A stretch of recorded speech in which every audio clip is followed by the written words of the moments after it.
Peace to you all. I have a problem with this. And pretending they're doing their geeks, bruv. So let's talk about it. Now, I don't see myself as a blue pill or even a red pill kind of guy. I'm sort of in between. We'll figure that out in a future video. For now, we will be talking about the famous and infamous, the loved and hated, the Top G himself, Andrew Tate. What do you mean by Top G? Top G is an individual who is capable in all realms. When you are Top G, you are dangerous at everything. That's why I'm Top G. In this video, we will focus on the old version of Andrew Tate before his faith update. Enjoy the video. So, who is Andrew Tate? Andrew Tate is a former kickboxer and a full-on misogynist who is brainwashing youngsters to believe extreme views such as Boom in her face and grip her up by the neck. Shut up, bitch! Tate joined Twitter in 2011, but was banned in 2017 for violating its terms of service with tweets he wrote about violence against women. However, Evil Musk, who took over Twitter, reinstated the King of Toxic Masculinity's Twitter account in November 2022. Evil Musk is an advocate of freedom of speech, whatever that means. Okay, that's it with the media spotlight. So, who is actually Andrew Tate? Maury Andrew Tate III, oh, what a chat name, is an American-British former professional kickboxer, internet personality, and social media influencer. Tate was born on December 14, 1986 in Washington, D.C. and grew up in Luton, England. His mother worked as a caterer and his father, Andrew Tate, was an African descent international chess master. Tate began playing chess at the age of 5 and was soon competing in adult tournaments. After retiring in 2016, he started up his first business, working full-time developing and expanding his webcam studio. If you don't know what's that, I'm not explaining it to you. But yeah. First time I ever became a millionaire was with webcam studio. Oh, really? I didn't know that. Yeah, this is how I first ever made money. I mean, I was a kickboxing world champion, but kickboxing's not boxing, right? So, after 3 years of monetary success, they closed the webcam business to concentrate on other business endeavors, such as the real world and the Romanian casino franchise. Tate and his brother founded Hustlers University in 2001, an online academy where members pay a monthly membership fee in exchange for advice on how to make an income from several online industries, which seems legit, but I don't think it guarantees to make you rich. But what made him famous or infamous in the first place? Like seriously, there were more Google searches for his name than for Donald Trump or Kim Kardashian. That's not what I said. I was talking about an OnlyFans company when that question was asked. But I said that if a woman is going out with a man, she belongs to that man. That's his woman. So if she wants to do OnlyFans, she owes him some money because she's his. Yes, that's what I said. Well, that's crazy. But was it only his controversial messages and takes that made him surge in fame so rapidly? So the problem for Andrew Tate, and the reason why he's become so popular, is because he's very transgressive. He says the thing that no one else will say. Sometimes it's good, and sometimes it's really not good. Advice? Advice? What dude is getting advice from chicks? What dude is getting advice from girls? Any man who sits there and goes, my life ain't going right, let me text some chick, is a dumbass. Anyways, love or hate him, Andrew Tate has built a brand around his motivational speaking and self-improvement endeavors. His charismatic personality and bold approach have captivated audiences worldwide. He's become a lightning rod for controversy, pushing boundaries and challenging societal norms. Get the fuck out of here, vape. Do some push-ups. So, why do people hate him so much? Do you know who Andrew Tate is? I hate that guy. If you are listening, Andrew Tate, you are weird. Trafficker. I'm gonna find you and peg you, Andrew Tate, and stick it in your... Don't even with me, bro. You are a loser. What about him don't you like? You obviously don't like him, so what about him specifically is the issue? It's what, like... In the comments, I mean, there's aggression on both sides that I don't agree with. If it's the comment section that you don't like, that's not really Andrew's fault, is it? I think what shocks me is I always ask people why they don't like Andrew Tate. They never can give me congruent, factual-based stuff. Okay, can you give me an example of something that he said which is anti-women? He advocates and recruits people to be against women's rights, basically. Does he? Yeah. Can you tell me more about this? Well, do you want examples? I'll get my Google out. I'd love examples. Andrew Tate says women belong in the home, can't drive in our man's property. I'm no one's property, and anyone who thinks so can go themselves. I think he sort of means he'd take care of a woman the same way he'd take care of his other property, like his house, his car. It means he's going to look after her. Isn't that quite nice? I mean, being someone's property is not nice because I don't belong to anyone. You answer to me. You provide for me. Provide for you. You belong to me. Right. It's clear that most people hate the guy because they were told to. It's more like dumb conformity and blind faith in the media. The media has been spreading lots of edited clips of Andrew Tate to paint him as this toxic masculine man who wishes to oppress women and ensure their harm. Here are a few examples. This is also one of the reasons men find youth attractive. You want to blow up the internet? I'll blow up the internet right fucking now. The reason 18 and 19-year-olds are more attractive than 25-year-olds is because they've been through less dick. I'll say this right here on the fucking internet. I don't give a shit. People will sit there and go, oh, you can't say that. Yes, I can. A 19-year-old is more attractive than a 26-year-old woman, and I'll tell you why. Because that 26-year-old has talked to more guys, been to the club more times, been more places, been fucked and dumped more times, more arguments, more heartbreak, more bullshit, more mess for me to clean up. Yes, this is actually biologically correct. Maybe it's triggering. Still, his statement isn't necessarily wrong. Technically speaking. You are technically correct. The best kind of correct. Also, at one point, Andrew Tate waded in on the Me Too movement, and according to very reliable sources, aka the media, I'd like to welcome the fake news media, which is back there. He said women should bear some responsibility for being raped, which ultimately led to him being barred from Twitter before Elon Musk came to save the day. This, of course, is out of context. I'd like to take this time and explain what I was saying in long format video, which has been completely misconstrued. Having an argument with a feminist, and she was saying that we need to teach men not to rape. But I said, no, people already understand that rape is wrong. Unfortunately, human nature, some people don't care about doing wrong things. We should teach people not to steal, but they still steal. So if I were to take $1 million in cash and walk down the street at night in the worst part of town holding it, to a degree, I would have some responsibility. When I got robbed, the police would come and say, why did you do that? People would say, Andrew, why did you do that? You have to protect yourself from things. You can't just rely on the ideological hope that other people in the world are going to be perfect and infallible, or that the law is going to prevent it. You have to say, no, I can't walk through the ghetto at 2 a.m. with $1 million in cash. I take personal responsibility. She agreed. I said, then by extension, would you agree that the smartest thing a woman can do to prevent rape is not to sit here on a podcast and try and change the way men think and talk about your bullshit, but to take some degree of personal responsibility and not put yourself in dangerous situations? I'm not saying that's going to prevent all rape. I'm not saying that rape is okay. Rapists should be executed. I'm not saying that every single woman who was ever assaulted could have prevented it. I'm not saying any of that. I'm saying the smartest thing a woman can do is say, this is dangerous. Going home with this guy I just met is dangerous. Walking through this area by myself is dangerous. Let me call a taxi. Let me call my brother. Let me go with my husband. Isn't that a more intelligent way to teach women to prevent themselves from being raped? He's right. Now, there are also some examples which will make me understand why some people might not like him. For its natural evolutionary biology. Is cheating morally correct? Yes. Yes. How can you say that? Are you You're joking? okay with your woman cheating on you then? Absolutely not. That's her. Now that's a wrap when she cheats on you, but you can cheat on her. There has not been, in the history of humanity, across any culture, any book, any story, any fable, there has never been across the history of humanity any respect put on the name of a promiscuous female, ever.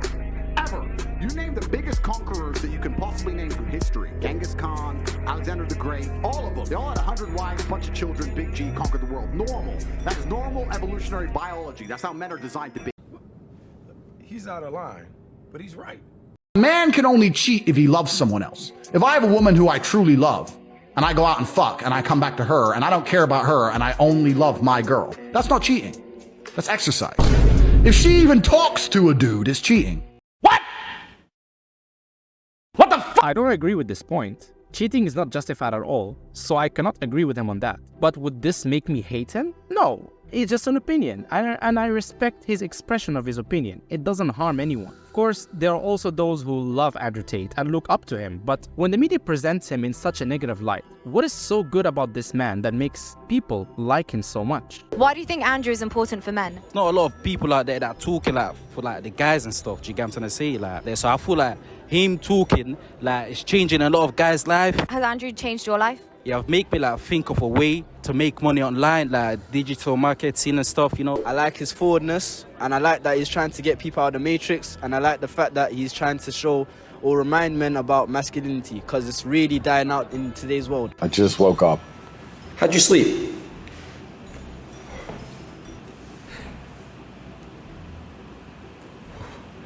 Aiden, you know what? You're a G. So are you. You're a G. Officially, it's official. You've moved from the bull realm internet dork. You're now a gangster. There are a multitude of reasons behind people's love for Andrew Tate, and I'd like to talk about two main common factors besides his charisma, of course. Firstly, his unconventional approach and controversial persona. Andrew Tate's unapologetic and unconventional style resonates with some people. He doesn't shy away from expressing his opinions, even if they go against societal norms. This authenticity and fearlessness can be appealing to those who appreciate individuals who are not afraid to challenge the status quo, or as what he likes to call it, the Matrix. No, it is actually, it's very interesting that the Matrix attacks me endlessly and calls me the worst person on earth, and I can't name a single other famous person with money who feeds more innocent children in war-torn countries than me. Not one other person even fucking tries. At the same time, his controversial statements and opinions attract attention and curiosity. His controversial aspect sparks interesting debates and intriguing viewpoints. If a man has a serious issue in his life, he can't go to a woman. If a man goes to a woman with his issue, it's not a serious issue. I feel sad, my ex left me, some dumb shit. Yeah, but right? women can give a They're trying to kill me, I need a gun now. You don't text some chick in your phone. You text your boys, because it's only your men who can help you. I'm in Ukraine, the Russians have invaded, I need a way out. Who's got a car?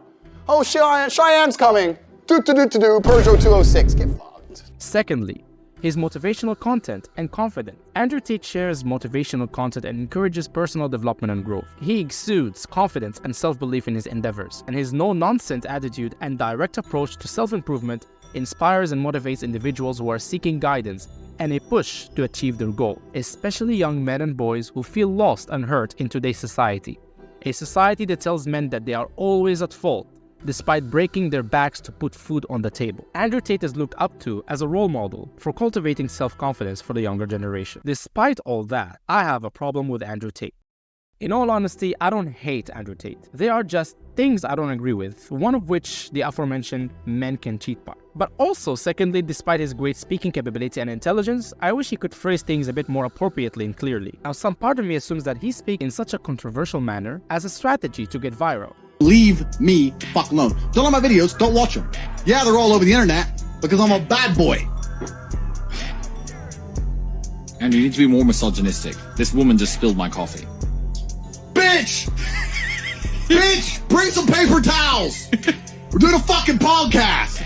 But what I heavily disagree with Andrew Tate is his idea of success. He keeps giving this image of success as a man with many loyal women at his side, all of the expensive sports cars, a huge mansion. Presenting this idea of success might be his stratagem to inspire the youth to work hard and get rich. It might be his way of attracting people to his Hustlers University. But life shouldn't be built around so much materialism. This could end up being harmful in the long run. You keep inspiring everyone to become the CEO, the top G, the number one, but you can't have everyone be that. And when they fail, they'll get depressed. Maybe they'll be inspired again and try to work hard over and over again.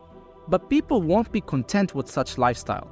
It's not good. It's okay to inspire others to be the best version of themselves. It's also okay to inspire people to try to make money, but to imply that a man who wishes to just have a normal car, normal working shift, an average house, and be with his wife and children with no issues whatsoever is not successful, then that is a harmful mentality. I'm not calling this toxic masculinity because it's the same lie women are being told by feminists. I deeply dislike this message of success because it's so materialistic that it gives no space for actual contentment. I'm not talking about happiness here. That's not as important. Don't confuse contentment with happiness. What's surprising is that Andrew Tate exposed the truth on women's nature of being content with their life, that it doesn't lie in working on or materialism, but in family. If you're not gonna have children, what are you gonna do with your lives? Travel, just pursue anything that makes me happy. Try to make money. Travel, focus on my career, things like that. Like, my career will become my baby. Build virtual reality simulators for the military. Then I'm also minoring in motion pictures. I'm interested in acting and shit like that. Do whatever the fuck I want. Okay. A life without children is vapious, and it's inane, and it's pointless. And you may sit here and think that your career matters, but the truth is that your job will fire you at a whim and not give a second, don't give a solitary shit. So and when you're 52 and you're past it with no grandchildren in a house by yourself, and all your friends have grandchildren in this beautiful life, and you're sitting there by yourself, do you think the fact that you could afford a few extra Gucci bags is going to genuinely make you feel happy? I was at my grandmother's 93rd birthday. I looked there. My grandmother had 9 children because there was my father and 8 more. They all had a bunch of kids, blah, blah, blah. I stood there and I looked at my 93-year-old grandmother, and there was a whole room full with maybe 70 people that came from that one woman. Isn't that remarkable? Yeah. That nobody cared about her career. Nobody asked what job she did. Nobody asked how many times she went to the club. Nobody asked if she had time to go to festivals. No, you had 70 sentient beings, including myself, full of life from one woman who dedicated herself to being a mother and a good wife. That is beautiful. And if you sit here and genuinely think that you're going to work your ass off through your fertile years, and by the age of 54, you're not going to be suicidal alone with a cat, then you're dumb. Yet he fails to express that to his male counterparts and followers. We all need cleaners, garbage collectors, veterinarians, engineers, farmers, doctors. We all need people working in all kinds of fields. I mean, imagine if everyone was Andrew Tate.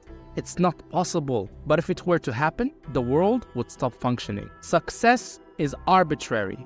It's not bad to have goals, but goals are different from purpose. I believe that people need to figure out their purpose and utilize their goals as a means for that purpose. Purpose which Andrew might have found in his conversion to Islam. But more on that later. Let's first assess my alignment level with him. Geeks, bruv. I've created an alignment scale that reflects my level of agreement with a selected subject. This scale takes into account various factors such as the subject's content, values, ethics, mentality, personality, and more. While my feelings play a role in determining my level of agreement, I always strive to maintain a rational perspective. This means that I could dislike a person, but still agree with their ideas, or vice versa. My alignment scale ranges from 0% to 100%, with 0% indicating that I strongly disagree with the subject matter and I will never support it, and 100% indicating that I fully agree with the subject matter and would always support it. However, it's unlikely that I'll have an alignment level that falls at either extreme, as most subjects will fall somewhere in between. It's important to note that the criteria I use to determine my alignment level are based on my own personal views and opinion. As such, your alignment level may be different from mine, and that's perfectly fine. When it comes to Andrew Tate, I think my alignment level would be around 90%. He says some bad things and some good things, but he definitely says the best things that people need to hear, no matter how he says them. Andrew Tate is a great model for youth. Not the best, but definitely better than what society is offering. Life's too short to exercise. So it's okay to be weak. Shouldn't be the guy. As a baby, you're safe and protected and loved. He challenges the mainstream agendas and sparks interesting debates and ideas, and he definitely convinced me a bit in different topics. So I ultimately agree with most of the things he says. One thing that I also admire so much about Andrew Tate and his brother Tristan is their brotherhood. If I have to sit in jail, I'll sit in jail. They're gonna shoot you, I'll stand in the way. We go down together. It's always been that way for you and me, my friend. And that's what they're most jealous of. It's the fact that you and I have something that most people don't have, which is genuine brotherhood. And that's what they fear most, when you have men who have aligned principles, who respect those principles more than life itself. This strong bond is so rare nowadays, but it's so crucial. We all need to learn from this. And we all need to develop this bond even with our brothers from other mothers and fathers. Ultimately, all he has said and done, I believe he could have done better. He's a human being after all, so he's bound to err. His perspective isn't always 100% right. He could learn from his mistakes and improve. And I think he actually does, at least much more than his haters and critics. In fact, one moment where he swallowed his pride and admitted his fault on live TV is when after he converted to Islam. Well, here's what he said. ISIS are the real Muslims because ISIS do exactly what the book says. Kill everyone who's not a Muslim and chop people's heads off and set them on fire and be raging lunatics. But all the other Muslims go, they're not real Muslims because I read the book, and ignore those parts. Well, then you're not an effing Muslim because you're ignoring the effing book. That's an interesting point you've just raised, because I am now Islamic. And it's funny because I used to be an atheist, and when you're an atheist, you believe that religion causes more problems than it fixes, and then you come to a realization and you start to learn the truth of yourself and the truth of God, and you realize that religion is actually the cure for most of the problems in the world, and godlessness is the problem in the world. So that is something I will apologize for and admit I was wrong about, because I was atheistic, and now as a Muslim I understand that's absolutely not the case. If that's the particular video you're talking about, then there's Well, that's really interesting. So you regret saying that? Yeah, because you learn and you grow and you evolve, as I said. At the time I believed it, because I didn't believe in God at the time. And I think he's got a good heart. He's not perfect by any means, but he's good. He's better than many men out there. To conclude everything in short, I think there are a lot of things we can learn from Andrew. And I believe that he's a force of good, a force that exists to challenge the status quo, the matrix, the liberal power. It doesn't mean that everyone has to follow him blindly, but we must appreciate him and the men like him. We must learn from them and become better versions of ourselves. It's okay to have role models in life, but please never treat them as gods or goddesses. They will make mistakes and they will eventually disappoint you. I appreciate Andrew Tate, and I wish to see him tweet less absurd things and perhaps lead the next generation to a better future for both men and women. Anyways, this was Grey Human, and I hope you enjoyed my thoughtful ramblings. Feel free to support me on PayPal and Patreon so I can improve the quality of my videos. Links are in the description. Also, don't forget to like and share this video with open-minded individuals. And of course, subscribe if you haven't for more future content like this and more. For now, this stick figure will catch you in the next one. Peace.